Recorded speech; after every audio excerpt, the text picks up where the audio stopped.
સામાજિક વિજ્ઞાન વિષયની અંદર સપ્ટેમ્બર 2024ના જે પ્રશ્ન બેંક 3 છે એકમ કસોટી એનું આપણે સંપૂર્ણ સોલ્યુશન કરીશું, જે તમારે 26/9/2024ના રોજ લેવાયેલી છે। તો આની અંદર આપણે કયા કયા ચેપ્ટર પૂછાશે, તો આની અંદર તમે જોઈ શકો છો કે ચેપ્ટર નંબર 5, ચેપ્ટર 11, ચેપ્ટર 16 અને ચેપ્ટર 17 આટલા ચેપ્ટર તમારે આની અંદર પૂછાવાના હતા।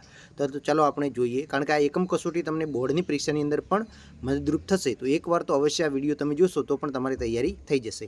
તો આપણે ચાલો જોઈએ, નીચેના પ્રશ્નોના એક એક વાક્યમાં જવાબ આપો।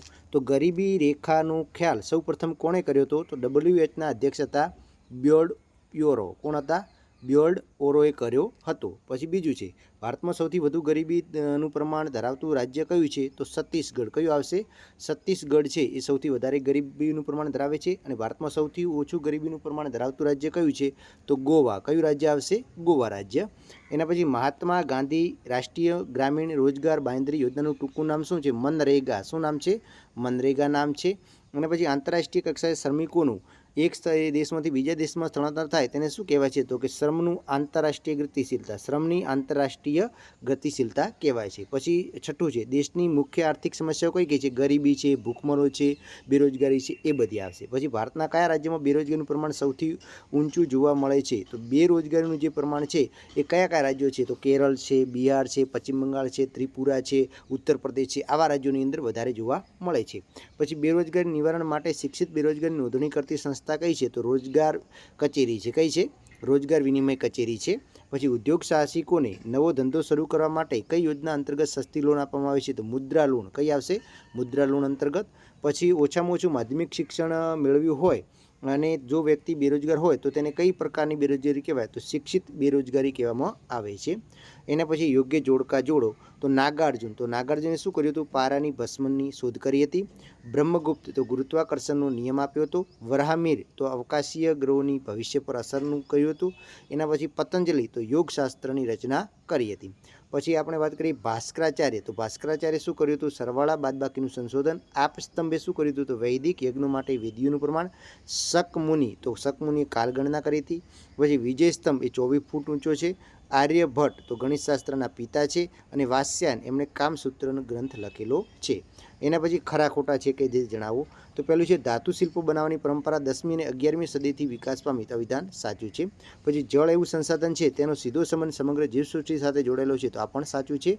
પછી ખાનગીકરણ એટલે દેશના અર્થતંત્રને વિશ્વના અર્થતંત્ર સાથે જોડવાની પ્રક્રિયા, તો આ પણ સાચું છે। પછી વિજયસ્તંભને વરસાદ તાડકે તડકામાં વર્ષો સુધી રહેવાથી કાટ લાગ્યો છે, તો આ વિધાન ખોટું છે, કાટ નથી લાગ્યો। પછી પૃથ્વી પોતાની ધરી પર ફરે છે તથા ચંદ્રગ્રહણનું સાચું કારણ પૃથ્વીનું પ્રસારણ છે, જેને વિદ્વાનો અજર ભર્ક નામથી સંબોધન, તો આ પણ કેવું છે? સાચું છે। એના પછી જોઈએ ખાલી જગ્યાઓ, તો કે વિદેશમાં વધુ આવક અને વધુ સુવિધા અને વધુ સારી નોકરીની શોધમાં બુદ્ધિનું બહિર્ગમન એ ખાલી જગ્યાએ આંતરરાષ્ટ્રીય સ્થળે સ્થળાંતર છે, તો બ્રેઇન ડ્રેઇન આવશે। એના પછી બીજી ખાલી જગ્યા છે તો એની અંદર શું આવશે, તો વ્યાજબી ભાવની દુકાનો આવશે। પછી ત્રીજી ખાલી જગ્યાની આપણે વાત કરીએ, બ્રાહ્મવ્ય પંચાલય રચેલો ગ્રંથ, તો એ પ્રજનનશાસ્ત્ર આવશે। પછી આંકડાની પાછળ શૂન્ય લગાવવાની પદ્ધતિ તો ગુસ્મન નામના ઋષિ આપી હતી। પછી મહર્ષિ ચરક તો ચરક સંહિતા અને મહર્ષિ સુશ્રુત તો સુશ્રુત સંહિતા આવશે।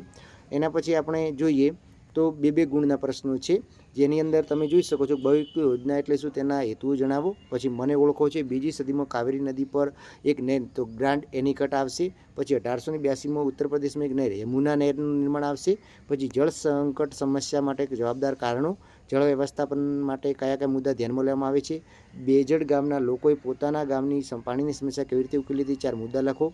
વિશ્વ વેપાર સંગઠનનો પરિચય આપો। પ્રાકૃતિક સંસાધનોના સંરક્ષણ માટેની વ્યૂહરચનાઓ જણાવો, ઉદારીકરણ છે, વૃષ્ટિ જળ છે। પછી તમે જોઈ શકો છો કે ખાનગીકરણ, ઉદારીકરણ, સંકલ્પનાઓ છે। પછી સેક્શન સી 3 ગુણના પ્રશ્નો તમે જોઈ શકો છો સ્ક્રીન ઉપર, બરાબર। તો આવી રીતે તમારે બોર્ડની પરીક્ષામાં પણ ખાસ ઉપયોગી થાય એ પ્રકારની આ છે। પછી જો ચિત્ર આધારિત પ્રશ્નો આવા પૂછાશે, જે વૈદિક શાસ્ત્ર છે એના માટેના ચિત્ર છે, બરાબર। તો આ રીતે તમારે તૈયારી કરવાની।